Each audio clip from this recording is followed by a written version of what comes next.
How do you outperform as a millennial? Well, before you look at that, maybe it's important to look at what your best bosses have been like. And then think about what your worst bosses have been. Do you remember them? Well, today I wanted to share with you 3 principles on outperforming as a millennial. But before I started with that, I thought it would be important to share about the truth. The truth is that as a millennial, I haven't exactly outperformed. In my first real job, I was subcontracting for Google. And before you go like, wow, Google, I wasn't a hotshot programmer. I was just bringing a device around and mapping places in Singapore. And before you go like, wow, Google, I was also sacked from Google. There were a few lessons from that experience, that I wanted to share with you today. And the first most important lesson is why I was sacked. Well, if you think about it, it was because I had no alignment. And if you think about the workplace today you are probably reporting to multiple stakeholders all across the organization. You are reporting directly up to your reporting officer, you are reporting diagonally to a cross-functional team leader, and you might be having some interns under you even as a junior employee. And then there are the colleagues who are at your same peer level with the same job scope as you are and who might have the same job position as you have.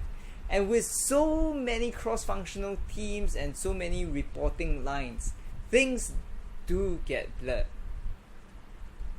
And that's why in the first principle, it is important to ensure alignment. In Bruce Dugan's 2 great books, Not Everyone Gets a Trophy, which is for millennials, and in The Art of Being Indispensable at Work, which is another great read, he talks about ensuring extreme alignment. Extreme alignment. What does this mean? It means that you with your boss know the expectations of you. What exactly you are supposed to deliver, when you are supposed to deliver, and what a good job looks like. When you are clear about that expectation of you, you will no longer be asking whether you should take on a particular task or not. For example, today in the workplace, we are often asked to do extra things. But when you have extreme alignment with your boss, you can check whether this is something that will add to your job scope or not. Whether this is something your boss wants you to do. The next thing that you want to know in ensuring extreme alignment is to know what you can and cannot do. I know that as a millennial, you're probably used to autonomy, flexibility. In university, you're probably used to you telling the professor what you wanted rather than the professor telling you what you wanted. You're probably used to complaining about your teachers and getting at the end of the day what you wanted. Complaining to the professor about not having enough time and getting an extended deadline. Well, in the workplace, you need to know where the rules are before you start to break the rules. So, today, talk to your boss. What are the clear lines and boundaries? What are the clear no-nos that he does not want you to do? And when you know that, you start being able to fit and also to think out of the box. Because to break the rules, you need to first know the rules. To think out of the box, you need to first know where is the box. To be better, you need to first know what your job looks like. And ensuring extreme alignment with your boss is the first step in that. The second one is to have 1-2 focus time with your boss. In this great suggestion from Bruce Dugan, he talks about how every Monday he encourages millennials to have a one-on-one session with their boss where they talk basically about, number one, what you're working on, how you're doing it, your priorities for the week, and the challenges that you might possibly face. In this 1-2 focus time, it helps your boss to know where the potential snags are, where you might possibly fail, and whether you are focusing on the right thing or not. This helps you to focus and to do the work that will enable you to outperform. The second part of being a millennial that outperforms is one who is relational. When I first started back in Singapore, I was not a relational millennial. I was not an employee that focused on the relationships in the workplace. I thought work was just a place where you went in and then did the work and then went home. I would eat lunch alone. I would meditate in my room during lunchtime, and then I would not have lunch with my colleagues. Naturally, this left me feeling isolated and not being able to push many of the ideas that I had because there was no trust. There was no relationship. So today, I hope you are not like me, that you are not meditating alone, eating alone. And I'm not saying that you have to be friends with everyone in the workplace, but I'm saying that you at least need to be able to trust them. In Google's project Aristotle, it talks about how psychological safety, or how safe you feel making mistakes, is the number one factor that determines the success of teams. And for you to be able to give trust to your teammates, you need to first be able to receive trust from your teammates, that you are able to know that, hey, my teammates trust me. And so how does that happen? It starts with simple actions. Starts with highs in the doorways. You know the strange doorways that you walk past, and then you are trying to avoid your colleague's eye and wondering how not to say hi. Well, just say hi, smile, and be relational.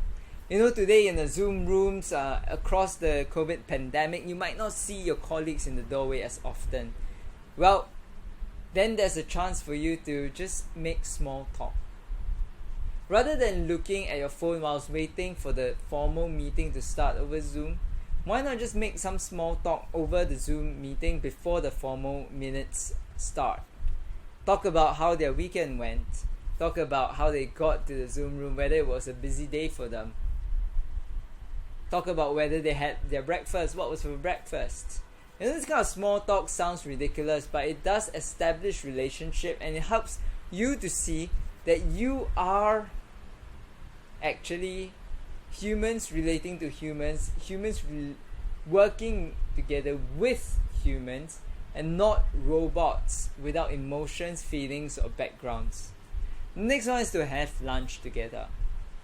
You know, very often we tend to work across lunch and we tend to miss our lunches.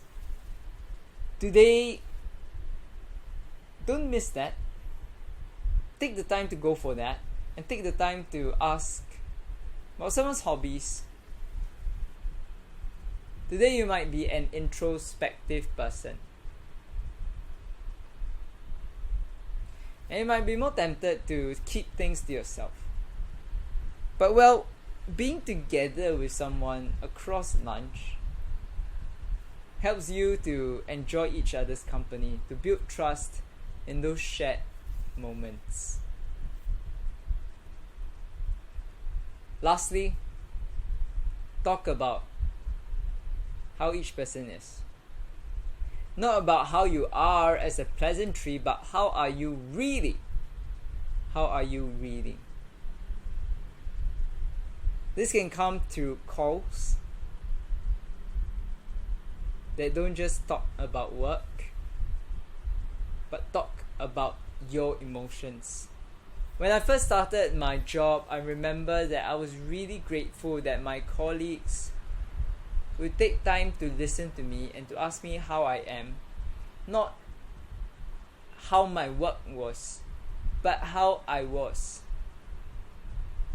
Even over COVID, I was particularly grateful that every time I called a colleague, with the excuse of making a call, soon we'll talk about how bad work was for each other and then how we felt about work. These moments of relationship and interaction help you to know that someone's got your back whenever you've got a problem at work. And that someone is not just out to get your back, but someone has your back. So take time to develop these relationships in the workplace. And the adage always is, as Jesus once said, is to do to others as you would have them do unto you. Today, as you think about relationships in the workplace, would you want someone else to treat you in the same way? If you do, then take the time to really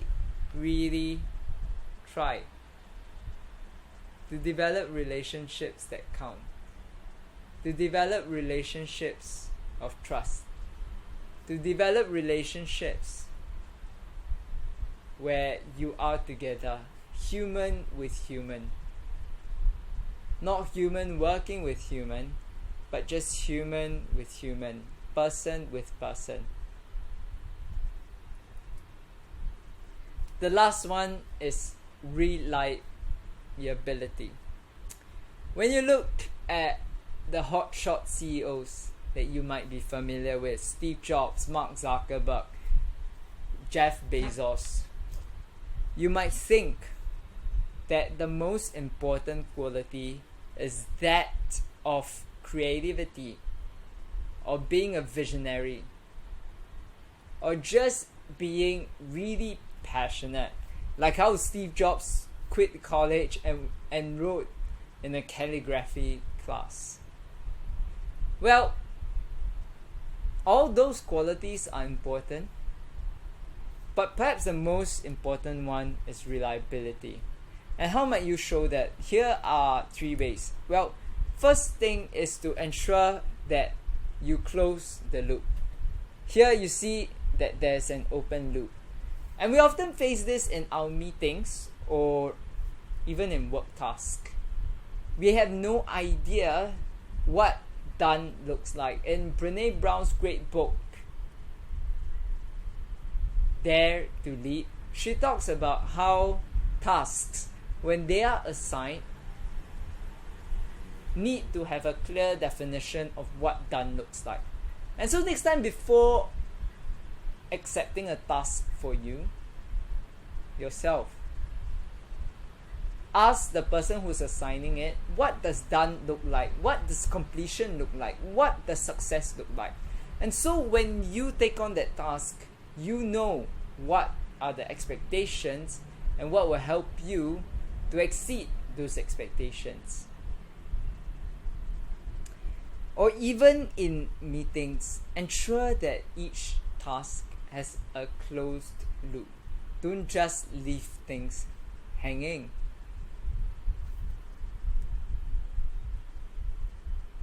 Close the loop. Well, this comes through many ways, right? It's not only through tasks, but it's through emails. It's through your own tasks that are in your head.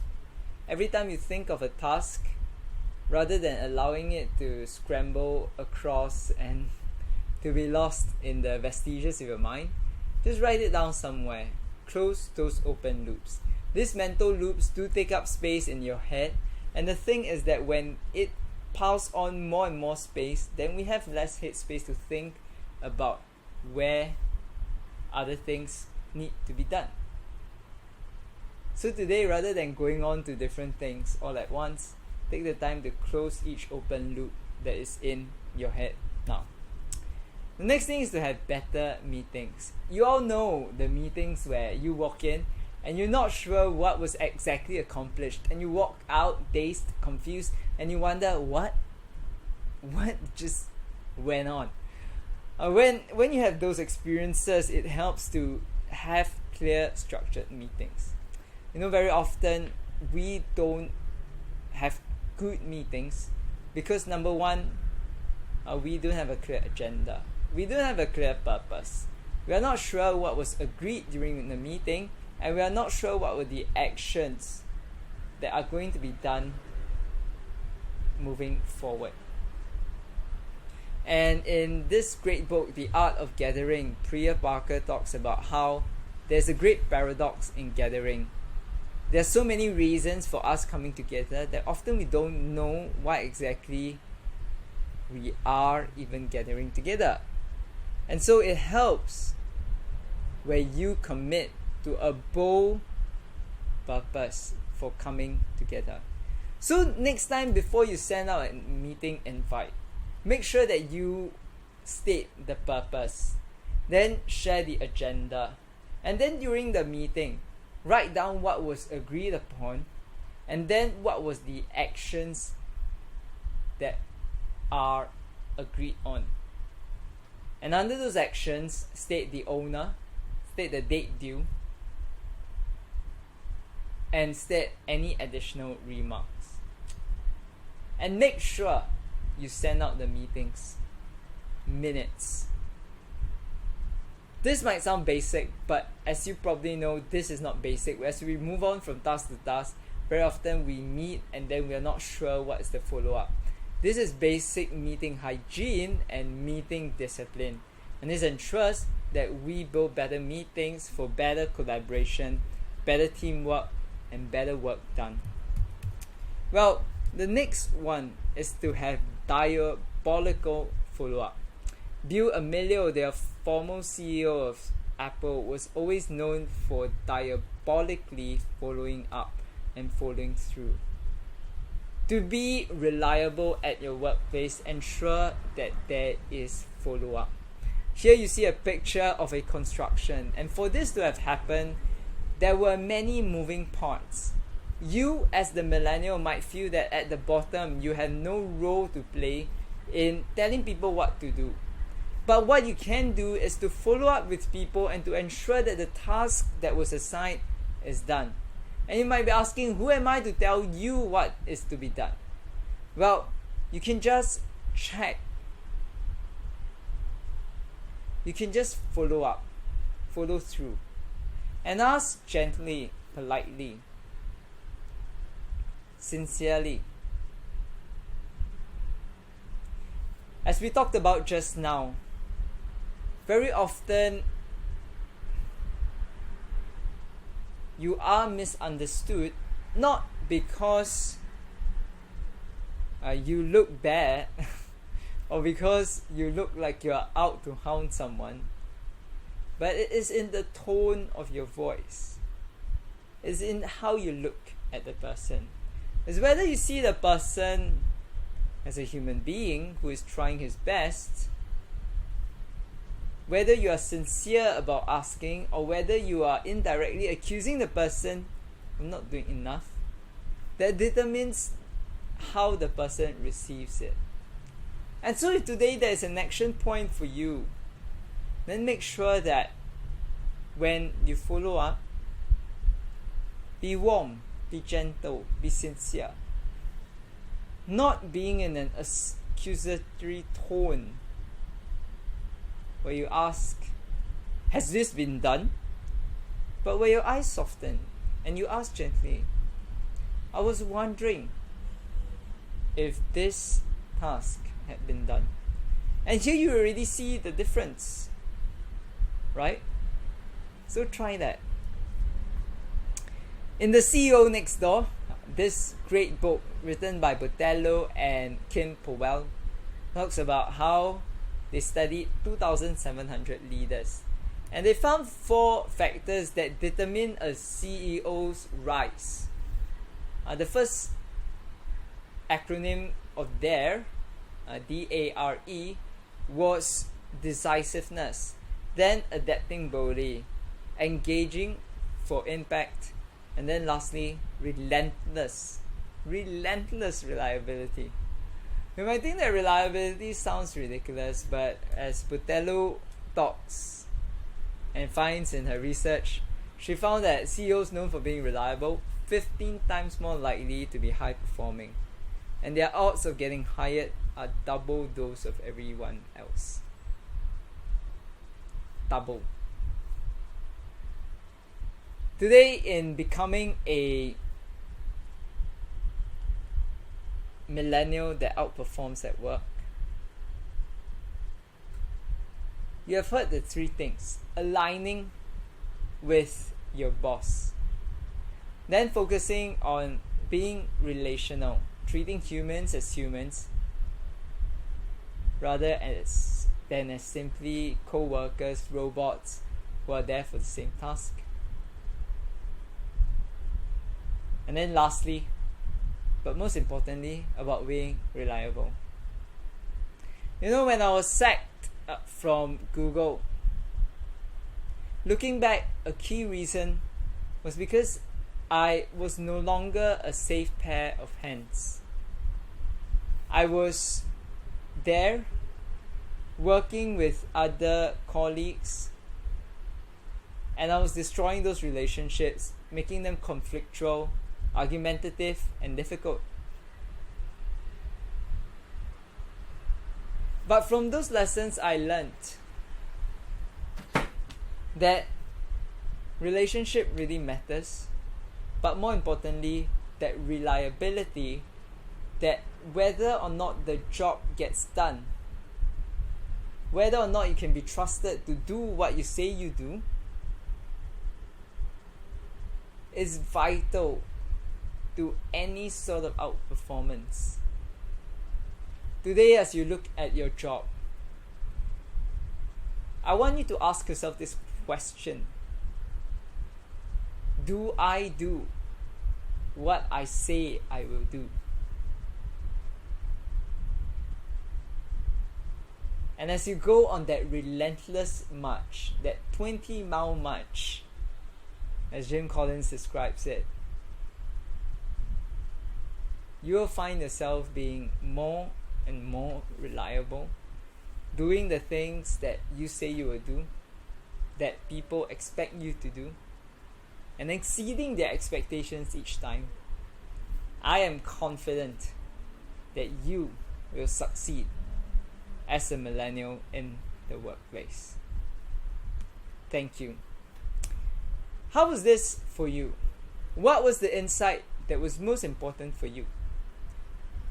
Share them in the comments below, and I look forward to hearing from you soon.